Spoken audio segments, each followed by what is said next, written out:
Now, having created a Google form and gone ahead and taken inputs on tasks from various employees in the organizations, in the organization at different levels within the organization, what we need to do next is start culling out the competencies out of this. Now, let me take a very simple presumption over here that what we are trying to do is we don't have any preset list of competencies in our mind. There is nothing of that sort which is available to us, and we will go ahead and create our own structure from scratch. Now, how would you want to do that, and in which manner would you want to do that? Let's look at some of these. Okay. Okay.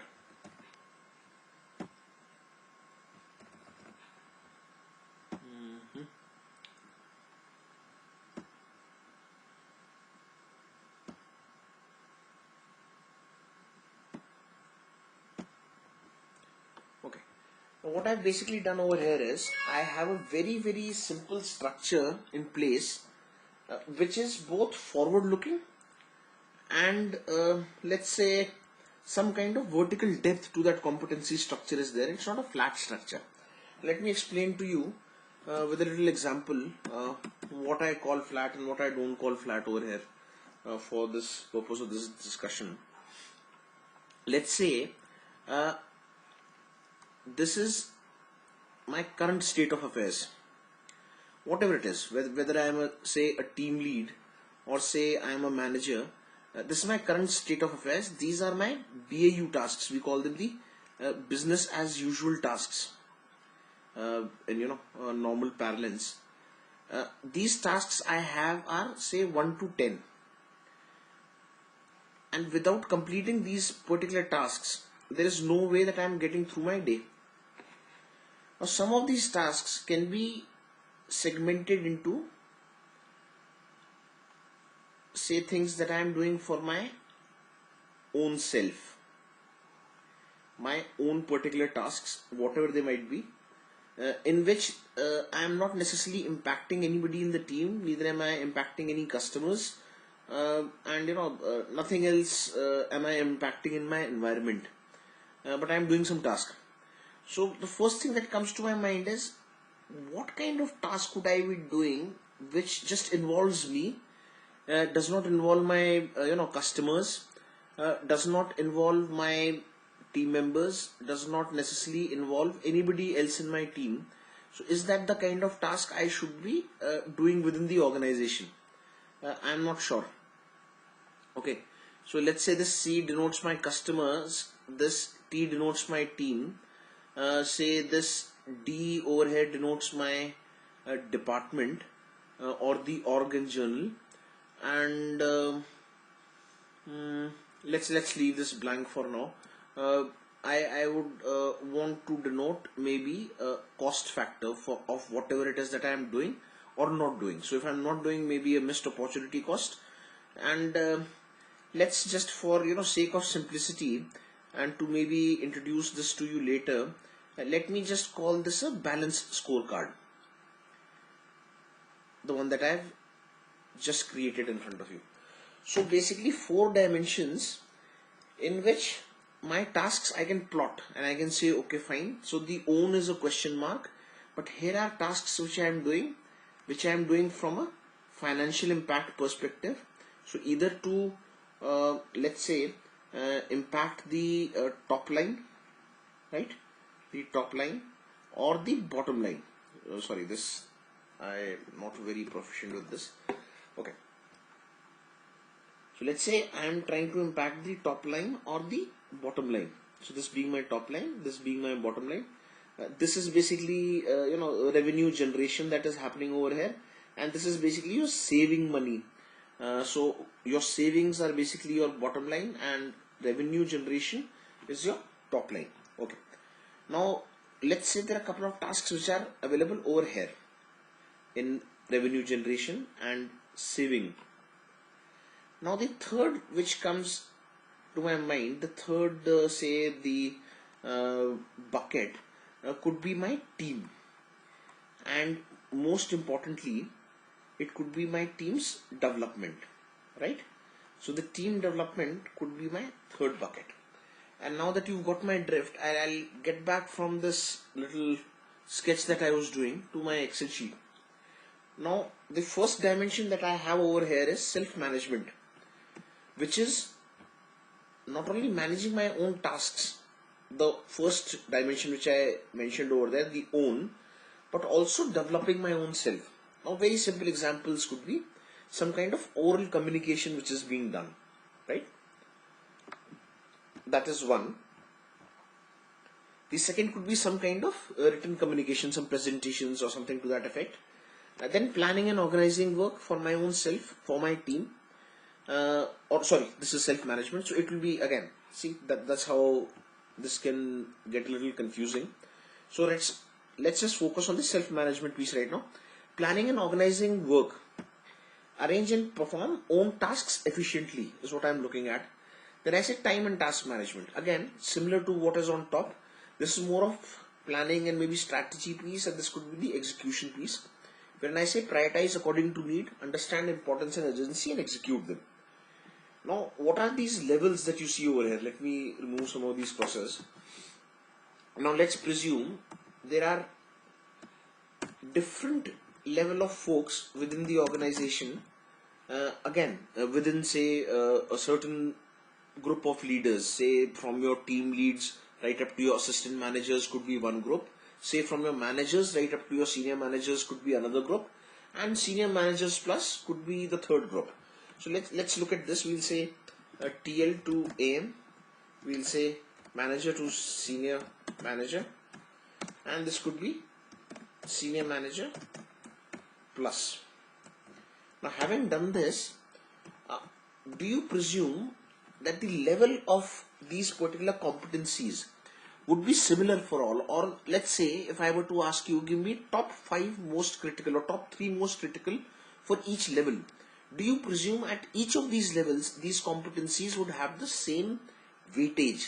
Talking in very generic terms, would they be important enough to the same extent at each level?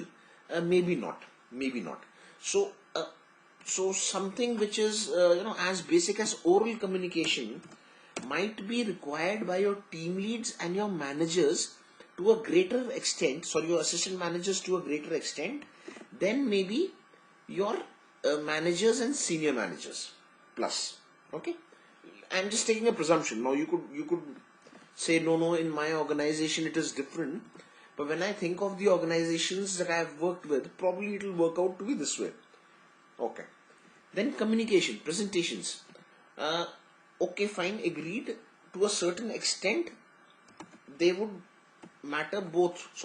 They would matter both over here and here also. But presume the difference in the kind of communication or the presentations that you would have to do. Probably the TLs and the AMs are communicating and presenting to their team members. Could be something which is extremely simple, a very basic presentation. Some kind of skill transfer is happening, some kind of learning is happening at the skills, technical skills front. Having said that, the senior management or the middle management might not necessarily be conducting sessions or conducting trainings. They could be presenting these presentations to, or communicating through presentations with the clients and getting a larger level of value added through whatever it is that they're doing. So this kind of differentiation has to be in our mind even before we say that our competency dictionary is created. You need to understand that you will have to cater to this particular format and in whichever way that you do. Okay, so that is one. Now in the same frame, let's look at the example for the say the senior managers plus. Now written communication, to how much extent would that be important to them? Let's again say okay, very high. Then planning and organizing work, of course, to a great extent. Time and task management, which is for their own self, well, of course, very important. But if you were to look at some of these things down here, you will further start understanding what the differences are. Let's look at facilitation, ability to assist a group or individual to accomplish specific goals. So the facilitation over here is not about getting into a training session per se and facilitating a session. No, that's not what I'm referring to. I'm just saying you assist a group or individual to accomplish specific goals. This could be very basic levels of coaching or mentoring also. You're facilitating somebody's thought process, you're facilitating somebody's growth in that manner, things to that effect. So that is what I'm looking at. So that could be facilitation. Now facilitation would be important for all three. Let's say both of these particular the basic levels, the team lead and the assistant manager, whereas the manager, senior manager and the senior manager above, all of them are doing this. But again, having said this, let's say I even make it the most important skill for all three of them. You will further have to understand that what the assistant manager is doing in his capacity or in her capacity will definitely be different from the senior manager or the director. While the facilitator's role is important for all of them, none of them can discount the fact that within that particular role, they will definitely have to look at something like, let's say, for a senior manager, if you were to say facilitation, then that person could end up creating a strategy plan and go ahead and share it with his immediate reports. Now let me just show you how this would work out. Let's say he's created a high level strategy plan. He says, this is my vision statement. These are 1, 2, 3, 4, 5 statements that I have over here. And what I have done is I have gone ahead and gathered my immediate direct reports in one particular room, and I am saying, fine guys, please sit down with me and try and understand what is my vision and how I want to do this. And I'll let you know exactly what the person might do. The person might get into the room, present a 2-slider or 3-slider, and probably then just ask all of them to whether agree, disagree, or whatever it is that they can in their particular capacity. And once that is done, then everybody is quite happy. Fine, we share a particular vision, we share a particular mission also, or we share multiple missions, and this entire exercise gets closed. This is wrong. This is not the way it is supposed to be done.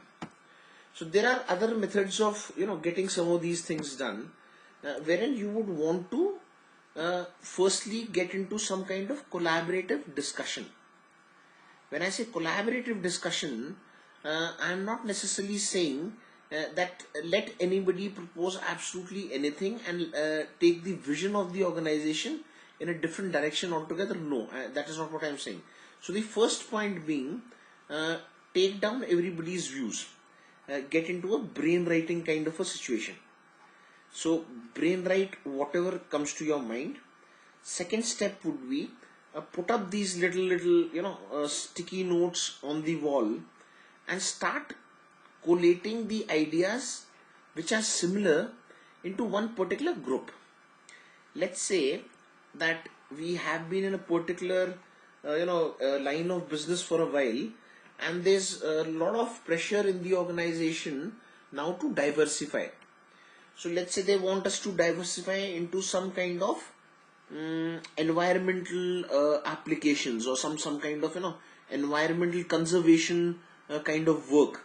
So this, everybody who's recommending this can club their ideas into one particular set or subset of the complete ideas, wherein you say, this is my set of all the green ideas, go green ideas. That is what we want to do. So that is one way of looking at it. The second way of looking at it could be, whatever these folks are bringing to the table, the competencies, let me make this so that you remember. Let's say these are competencies which are there in their pockets, and the CEO or the chief of the organization is as of now a little clueless as to what all they can actually do. It's a new team of leaders or something to that effect, or they have got ideas which they have not shared till date, which they might want to share with them. Might want to share with the CEO. Now that is another bucket that you can create over here and say, fine, these are ideas we have not shared till date. These are competencies that even the CEO might not be aware of. So these are few things that we might want to share, and through this could come a new business plan. So let's say that is another area which folks have gone and shared with you. Having done these things, then you check whether your vision is in line with their thought process or not, and through which you again create your mission. Now, having said this, I probably make it sound extremely simple. It is not that simple. You have to do rounds and rounds and iteration after iteration in a systematic manner to reach some of these conclusions and to make them actually worthwhile. Now, having said this, let me show you one more example of how the competencies can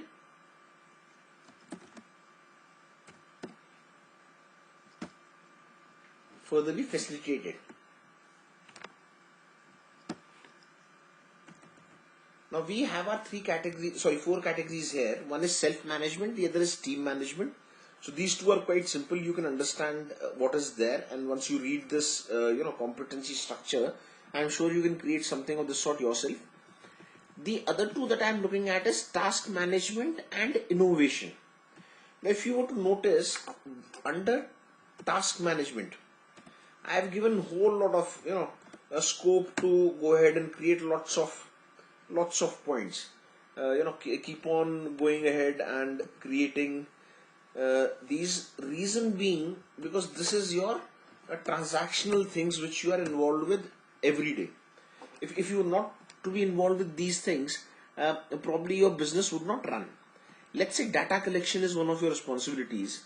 Now, data collection of any sort, any sort of analytics that you're doing in the organization, you need information. Sometimes that information is culled out manually also, right? In operations and manufacturing, in some of the other industries, that kind of information in today's date also is culled out by folks who are, say, maybe quality circle observers or whoever, and they're creating some kind of information which is available to us.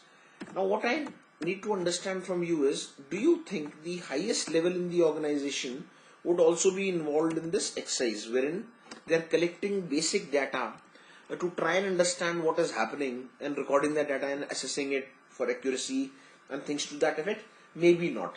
Maybe it will go to somewhere in the middle, wherein it will be like, okay, fine, the senior managers might want to do it, or the middle managers might want to do it, but the directors and all probably would not get involved in that. They would get involved in some kind of data analysis, right? So data analysis would happen probably at all three levels. Again, having said this, what kind of data analysis are they doing?